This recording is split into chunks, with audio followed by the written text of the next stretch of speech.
Hop, biz sizlar bilan leksikologiya bo'limi va leksikologiya bo'limidagi so'zlarning shakl va ma'no munosabatiga ko'ra turlari mavzusi bilan tanishamiz. Birinchi bo'lib, leksikologiya bo'limi bu so'zlarning atash ma'nosini va tushunchasini o'rganuvchi bo'lim hisoblanadi. Demak, leksikologiya bo'limida so'zlar bilan tanishar ekanmiz, ya'ni so'zlar o'rganiladi. Hop, so'zlarning shakl va ma'no munosabatiga ko'ra turlari 4 ta hisoblanadi. Bular sinonim, omonim, antonim va paronim so'zlarga bo'linadi. Birinchi bo'lib, sinonim so'zlari bilan tanishamiz.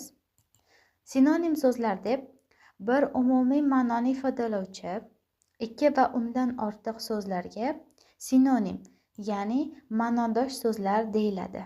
Ya'ni sinonim so'zlarning ikkinchi nomini ma'nodosh so'zlar deb ham yuritish mumkin ekan. Sinonim so'zlarimizga misol qilib do'st, oshna, og'ayni kabi so'zlarni keltirishimiz mumkin. Bularning hammasi sinonim so'zlar, ya'ni ma'nodosh so'zlar hisoblanadi. Va yana undan tashqari yuz, aft, bashara, turq kabi so'zlarni ham keltirishimiz mumkin. Bu so'zlarning barchasi sinonim so'zlar hisoblanadi, ma'nolari bir-biriga juda ham yaqin bo'lganligi uchun. Va bu so'zlarni bir qatoriga jamlanishiga esa sinonim so'zlar, ya'ni ma'nodosh so'zlar qatori deb ataladi. Demak, bularning barchasi sinonim so'zlar qatori deb yuritilar ekan. Hop, quyidagi gaplar orqali biz sinonim so'zlarni aniqlaymiz. Birinchi gapimizda qizil yuzing qizartirma, uzun tiling qisqartir. Ushbu gapimizda yuz so'zi bizda sinonim so'z hisoblanadi. Va ikkinchi gapimizda afting qiyshiq bo'lsa, oynadan o'pkalama. Ushbu gapimizda esa aft so'zi yuqoridagi birinchi gapimizdagi yuz so'ziga sinonim sifatida qo'llanilyapti. Demak, uchinchi gapimizga o'tamiz. Uchinchi gapimizda kulgu chehra yoritar. Ushbu gapimizda esa chehra so'zi yuz hamda aft so'zlariga sinonim so'z bo'ladi. To'rtinchi gapimizda chiroy husnu jamolda emas, fayzu kamolda. Ushbu gapimizda esa husn hamda jamol so'zlari yuz, aft, chehra so'zlariga sinonim so'zlar hisoblanadi, ya'ni ma'nodosh. Hop, demak, navbatdagi bo'linishga o'tamiz. Ikkinchi bo'linishimiz bu omonim so'zlar hisoblanadi. Omonim so'zlar deb aytilishi va yozilishi bir xil bo'lib, turli atash ma'nolarni bildirgan so'zlarga omonim so'zlar deyiladi. Ular shakldosh so'zlar ham deb yuritiladi. Demak, omonim so'zlarning ikkinchi nomi bizda shakldosh so'zlar deb yuritilar ekan. Shakldosh so'zlarga, ya'ni omonim so'zlarga misol qilib un so'zini keltirishimiz mumkin. Bu yerda un so'zimizning omonimlari birinchisi o'zi tovush ma'nosini ifodalaydi. Ikkinchi omonimlik ma'nosi esa un, bu mahsulot ma'nosini ifodalaydi. Uchinchi un ma'nosi esa unmoq, fe'l shaklida hisoblanadi. Ya'ni unmoq so'zi 3 ta ma'no shaklda omonimlikni hosil qilar ekan. Omonimlarda turlicha ma'nolar nazarda tutiladi. Misol uchun burun so'zini keltirishimiz mumkin. Bu yerda burun so'zimiz insonning yuz qismini ifodalaydi. Va omonim jufti esa bu burun, avval degan ma'noda ravish so'z turkumini ifodalab keladi. Hop, quyidagi she'riy parchadagi omonim so'zlarni aniqlaymiz. Toshni kesa olmas pichoqning dami, pok tanga o'tmaydi saraton dami. Ilm va hunarga bag'ishla o'zni, g'animat yoshlikning har o'tgan dami. Ushbu gapimizdagi, ya'ni she'riy parchamizdagi uchala dam so'zlari bir-biriga omonim so'zlar hisoblanadi.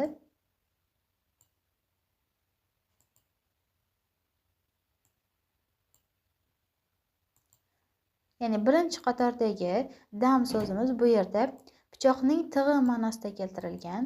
Ikkinchi qatorimizdagi dam so'zi esa bu yerda ob-havo, havo, nafas ma'nosida keltirilgan.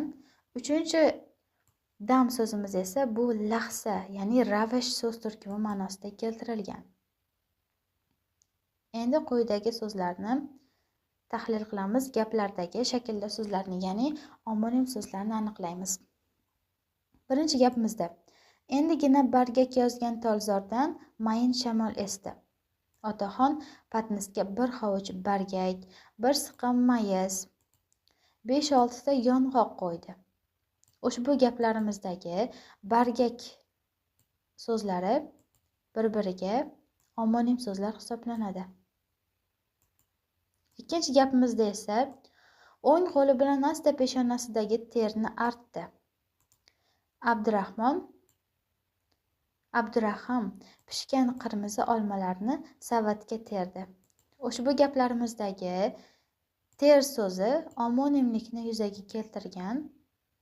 Ya'ni birinchi gapimizdagi ter bu yerda insonning peshonasi teri ma'nosida keltirilgan. Ikkinchi gapimizdagi ter so'zi bo'lsa termoq, ya'ni fe'l so'z turkumi ma'nosida keltirilgan va omonimlikni yuzaga keltirgan. Uchinchi gapimizda koinot bizga o'z sirlarini ochmoqda. Boshqa sayyoradan kelgan sirli mehmonlarning kosmik kemasi kumushsimon sir bilan qoplangan. Hop, bizdagi birinchi sir so'zimiz bu yerda siri, ya'ni yashirilgan narsasi ma'nosida keltirilgan va ikkinchi qatorimizdagi sir so'zimiz metal ma'nosida keltirilgan va omonimlikni yuzaga keltirgan. Hop, to'rtinchi gapimizda Ahmad o'zga sayyoralik yot odamlarga termulib qoldi. Va ikkinchi gapimizdagi Ominaxon darslarini tayyorlab bo'lgach uyquga yotdi. Birinchi gapimizdagi yot so'zi bu yerda begona ma'nosida keltirilgan. Ikkinchi gapimizdagi yot so'zi esa yotmoq, uxlamoq ma'nosida fe'l so'z turkumi ma'nosida keltirilgan va omonimlikni yuzaga chiqargan. Demak, bizda uchinchi bo'linishimiz bu antonim so'zlar hisoblanadi. Antonim so'zlar deb qarama-qarshi ma'noli so'zlar antonim so'zlar deyiladi. Antonim so'zlar ular zid ma'noli so'zlar deb ham yuritiladi. Misol uchun antonim so'zlarga baland, past, yangi, eski, kecha, kunduz so'zlarni keltirishimiz mumkin bo'ladi. Ya'ni bular bir-biriga qarama-qarshi zid ma'noli so'zlar hisoblanadi. Va yana muhim qoidalardan biri shuki, antonim so'zlar birgalikda qo'llanib yangi so'z hosil qilishi mumkin. Misol uchun bularga yosh va qari so'zni keltirishimiz mumkin. Yosh hamda qari so'zlarimiz bir-biriga antonim so'zlar. Lekin bular birgalikda qo'llanganda barcha so'zini hosil qilib, yangi ma'nodagi so'zni hosil qiladi. Va achchiq-chuchuk so'zlar ham bir-biriga antonim so'zlar. Ular birgalikda qo'llanganda esa yangi so'z hosil qilib, ovqat turi ma'nosini ifodalaydi. Uchinchi so'zimiz esa uzoq, yaqindan so'zlari berilgan. Bu so'zlarimiz ham antonim so'zlar hisoblanadi bir-biriga va ular yonma-yon kelganda hamma yoqdan so'zini va yangi ma'nodagi so'zni hosil qilar ekan. Hop, quyidagi gaplarimizdan antonim so'zlarni aniqlaymiz. Oy tunda kerak, aql kunda. Hop, bizda birinchi gapimizda tun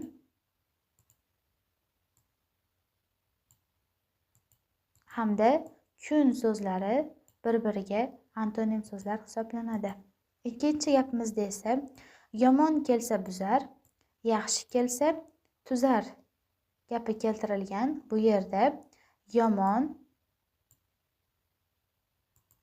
hamda yaxshi so'zlari bir-biriga antonimlikni, ya'ni zid ma'nolikni yuzaga keltirgan so'z hisoblanadi. Hop, to'rtinchi gapimizda esa to'g'ri boshni egri qilich kesmas. Ushbu gapimizda to'g'ri va egri so'zlari bir-biriga antonim so'zlar hisoblanadi.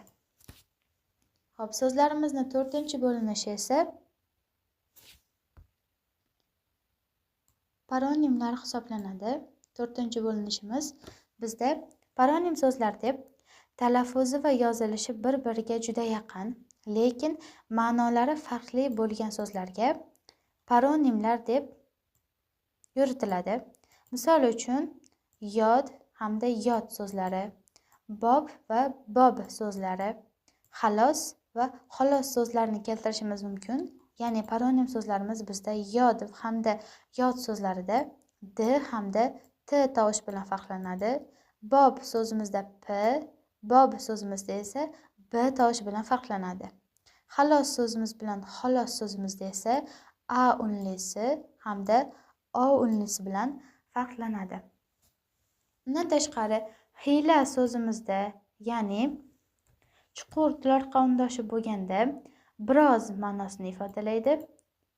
Bo'g'iz undoshi bo'lganda esa makr ma'nosini ifodalaydi. Tana so'zimizda tutuq belgisi qo'yilmagan variantida gavda ma'nosini ifodalaydi va tutuq belgili variantida esa tana, dashnom degan ma'noni ifodalaydi. Aro so'zimiz esa orasida ma'nosini ifodalaydi va oro so'zi bilan paronimlikni yuzaga keltiradi. Oro so'zimizni mazmuni esa pardoz degan ma'noni anglatadi. Quyidagi gaplardan paronimlarni aniqlaymiz. Demak, birinchi gapimizda ancha yillar avval katta nufuzi, ya'ni obro' e'tibori baland bir fabrikaning direktori 2 xodimini Afrika bozorlarini o'rganish uchun yubordi. Birinchi xodim bu yer aholisini sinchiklab o'rgandi va xo'jayiniga axborot berdi.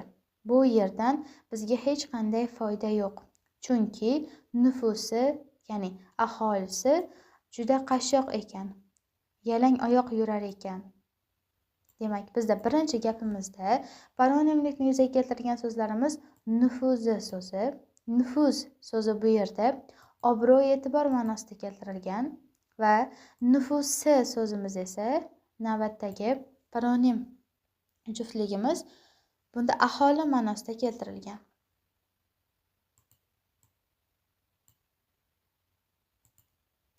Endi ikkinchi gapimizni tahlil qilamiz. Topgan foydamizdan ham judo bo'lmaylik. Birinchi xodim bilan yondosh yo'lga chiqqan ikkinchi xodim masalaga o'zgacha yondashdi. Ushbu gapimizda yondosh so'zi va yondash so'zlari paronimlikni yuzaga keltirgan. Bizda yondash deganda, ya'ni yonma-yon degan ma'noni bildiradi. Yondashmoq, ya'ni a unlisi bilan farq qilganda esa yordam bermoq, ya'ni o'zgacha kirishmoq degan ma'noni anglatadi.